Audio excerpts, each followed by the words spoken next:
Écoutez, si vous n'aimez pas du tout le risque, vous aurez du mal à aimer la vie. Parce que toute vie est risquée.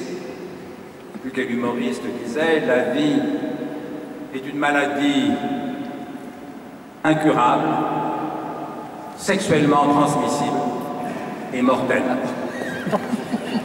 Et donc vivre, c'est risqué. Les vivants sont un groupe à risque. C'est quel comique, enfin quel humoriste qui a dit Pardon? ça? Quel humoriste a dit ça? Écoutez, il faut que je fasse des... Je me souviens plus. On dirait des proches. Je me souviens plus, mais c'est vrai. Donc si celui qui ne supporte pas le risque ne peut pas aimer la vie. Ce n'est pas une raison pour augmenter indéfiniment le risque. Vivre dangereusement, comme disait Nietzsche, si on le prend à la lettre, alors comme Nietzsche, on ne sait jamais si on le prend à la lettre, métaphoriquement, on peut toujours en discuter, mais si c'est pour partir en moto sans casque à 200 km/h, si vous aimez ça et vous ne faites pas de tort aux autres, si vous êtes seul sur l'autoroute, à la limite, allez-y, ça ne me dérange pas, mais ça ne me paraît pas un projet de vie tout à fait satisfaisant. Non, moi je crois que le bon équilibre, c'est d'accepter que la vie soit risquée, tout en essayant, dans la mesure du possible, de réduire le risque quand ça ne réduit pas notre plaisir de vivre. Autrement dit, attention de ne pas confondre la prudence avec l'évitement des dangers. Par exemple, imaginez quelqu'un qui vous dirait, en matière de sexualité et d'alpinisme, j'ai pris mes précautions, je suis prudent, j'ai choisi la plaine et la chasteté. Vous diriez, mais non, c'est-à-dire que tu as renoncé au sexe et à l'alpinisme, c'est pas de la prudence, c'est de l'évitement du danger. Il n'y a pas de raison de renoncer à ce qu'on aime sous prétexte que c'est risqué. Mais à l'inverse, je pense au niveau de celui qui vous dirait, en matière de sexualité, je ne prends aucune précaution, j'ai des partenaires multiples, aucune protection. Vous diriez, un, c'est un fou, deux, c'est un salaud. Et celui qui vous dirait, je fais de l'alpinisme, alors vraiment, moi je pars en basket et de préférence avec 3 verres de vin dans le nez, vous diriez, c'est un fou. Autrement dit, la prudence, c'est pas l'évitement du danger, c'est pas fuir tout risque. C'est limiter les risques le plus possible, sans renoncer pour autant à faire ce qu'on aime. Donc si vous voulez des partenaires multiples, c'est pas moi qui vous le reprocherai, mais pour moi c'est pas vraiment ma tasse de thé pour tout vous dire, mais je vous dirais, soyez prudents, protégez-vous. Si vous faites de l'alpinisme, là encore c'est pas vraiment ma tasse de thé, mais j'ai rien à reprocher à l'alpinisme, c'est très agréable. Mais je dirais, soyez prudents. Vérifiez votre équipement, écoutez la météo, parlez-en aux professionnels, etc. Donc voilà, donc il faut combattre le malheur. D'ailleurs, une bonne façon d'être heureux, c'est de combattre le malheur. Parce que, encore une fois, le bonheur, on ne sait jamais exactement ce que c'est, le malheur, on en a l'expérience, et donc il est facile de se battre contre quelque chose dont on constate l'existence, plutôt que pour quelque chose qu'on rêve. Combattre le malheur, maximiser indéfiniment le risque non plus. Soyez prudents. La prudence est l'une des 4 vertus cardinales de l'Antiquité. Cardo en latin, ça veut dire gond, c'est le gond qui porte. C'est le gond qui supporte la porte. La justice, la tempérance, la sagesse, la prudence. Soyez prudents, mais n'oubliez pas de vivre, n'oubliez pas de faire ce que vous aimez, y compris quand c'est risqué. Mais essayez d'en réduire au maximum le risque. Une question. Avec Étienne Soult, le maître spirituel le plus important du XXe siècle, il y a 2 maîtres spirituels qui surpassent les autres du XXe siècle, c'est Swami Prajnapada, sage hindou du XXe siècle, et Étienne Soult, comment dire, mystique juive, morte à Auschwitz en 1943, et femme merveilleuse. Il y en a d'autres, je ne veux pas blesser ceux qui aiment Krishnamurti, simplement, j'aime beaucoup aussi, mais je trouve que Prajnapada et Étienne Soult, c'est encore mieux. En revanche, parler d'orgasme permanent, là, je ne me souviens pas.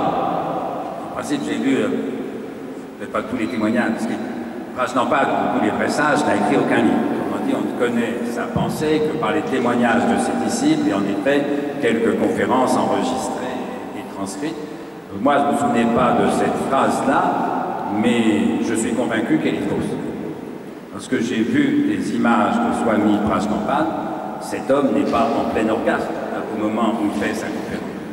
Donc, s'il l'a dit, disons que c'est une métaphore, que ses propos ont dépassé sa pensée. Sans compter qu'un orgasme permanent, je vais vous dire, à la fin, ça peut devenir terriblement ennuyeux, voire douloureux.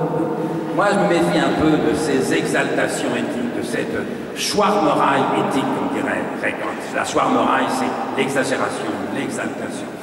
Non, non, j'aime mieux Montaigne, qui dit à la fois que l'orgasme, le vrai, l'orgasme sexuel, c'est évidemment le plaisir le plus fort qu'on ait jamais vécu.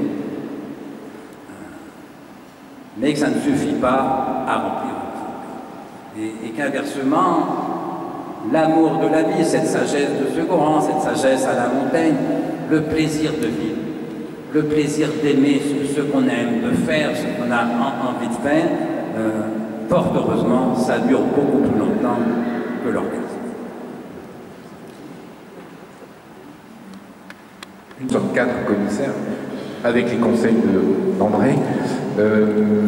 On ne fait pas, en tout cas comme historien d'art et conservateur de musée, on ne fait pas une exposition avec l'idée qu'on aura un pouvoir de thaumaturge, comme il le dit. C'est plutôt un constat qu'on a fait. On avait dans l'idée que l'exposition devait, c'était la première sur le sujet joyeux, elle devait être joyeuse, je veux dire littéralement. De là à espérer qu'elle aurait un effet sur les visiteurs et une façon de les réconcilier avec la joie, ça a été une très agréable surprise. Voilà, il se trouve que oui, c'est lorsqu'on circule, comme je le fais presque tous les jours dans l'exposition, et puis qu'on lit le livre d'or et qu'on regarde sur les réseaux sociaux ce qui s'en dit, oui, elle a un effet, elle provoque aussi, ou elle réveille, quand la joie est endormie, elle réveille la joie. Voilà, donc c'est un effet inattendu, mais peut-être aussi est-ce dû au temps que nous vivons et où ce sujet devient peut-être encore plus pertinent. Contribue au bonheur, d'abord il est cause de plaisir, très souvent. Il est cause de joie, un peu moins souvent, mais quand même très régulièrement. Il est cause d'amour. Vous savez ce que la définition que Spinoza donne de l'amour, que j'ai souvent citée, l'amour est une joie qu'accompagne l'idée d'une cause extérieure. Autrement dit, aimer, c'est se réjouir de. Ben voilà, quand on aime la musique, aimer Mozart, c'est se réjouir à l'idée que la musique de Mozart existe. Et on a tous vécu, là je prends Mozart parce que c'est l'un de mes musiciens préférés, mais on a tous vécu ces moments de plénitude où tout d'un coup, une œuvre d'art nous comble. Nous comble au sens où il n'y a plus rien d'autre à désirer, il n'y a plus rien qui manque. La musique suffit, la peinture suffit. C'est pas la règle générale. Ce morceau de musique-ci, à ce moment-là, suffit. Ce tableau-ci, cette danse-là, à ce moment-là, suffit. On n'a plus rien à espérer. D'où la jolie formule de Paul Valéry, le poète, qui écrit quelque part « Le beau, c'est ce qui désespère ». Un paradoxe, il ne faut pas prendre désespéré au sens habituel, la dépression, la tristesse, la tentation suicidaire, non, non. Le beau, c'est ce qui nous met dans un état où on n'espère plus rien parce qu'on est comblé dans l'instant. Vous allez vous promener dans les Alpes, dans le Massif central, vous avez devant vous un paysage sublime. On n'espère plus rien, plénitude. Eh bien, le beau nous offre ces moments de plénitude. L'art, quand il est beau, nous l'offre au moins autant que la nature. Et puis, il y a un dernier point, c'est que le paradoxe, c'est qu'il nous fait du bien, y compris quand on va mal, et y compris quand il est triste. C'est la douceur d'écouter Schubert. Mon ami Christian Bobin, un génial poète, écrit quelque part, je ne sais plus pour qui, peut-être d'Artaud, je ne suis pas sûr, enfin bref, Bobin écrit « Il console en nommant l'inconsolable ». Il console en nommant l'inconsolable. Je dirais que Schubert console en chantant l'inconsolable. C'est pas toujours, il y a des moments de Schubert qui sont gais, vous voyez, mais vous écoutez les dernières sonates, surtout le mouvement lent, le quatuor La jeune fille et la mort, le quintet à 2 violoncelles, etc. C'est d'une infinie tristesse. Vous avez peut-être les larmes aux yeux, et en même temps, ça vous fait du bien. Ça vous apaise. Peut-être parce que justement, ça vous rappelle que ce n'est pas un devoir que d'être heureux. On a le droit d'être triste, puisque Schubert l'a été aussi. Voilà, et donc l'art fait du bien quand c'est un art joyeux, quand il nous compte parce que c'est sublimement beau.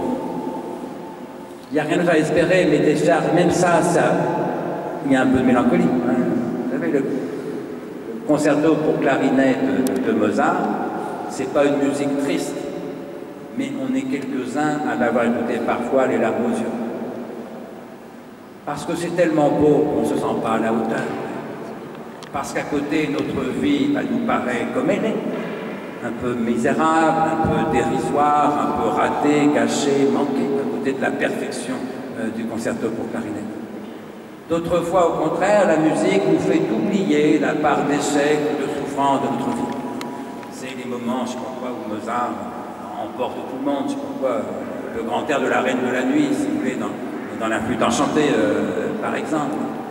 Et puis il y a d'autres moments, parfois chez Mozart, qui n'est pas toujours gai dans son faux, très souvent chez Schubert, où l'art nous fait du bien en osant, parce que l'artiste ose nous dire qu'il ne va pas très bien. Il ose nous dire qu'il a mal, il console en chantant l'inconsolable. C'est les 3 façons principales dont l'art nous aide à être heureux. Pas toujours joyeux, mais il nous rappelle que la joie est possible. Et c'est pour ça qu'on a besoin d'art, c'est pour ça qu'on a besoin d'artistes, c'est surtout d'art et d'artistes qui nous donnent à aimer, à admirer, qui nous donnent envie de vivre, ce qui n'est pas forcément le cas de tous les artistes.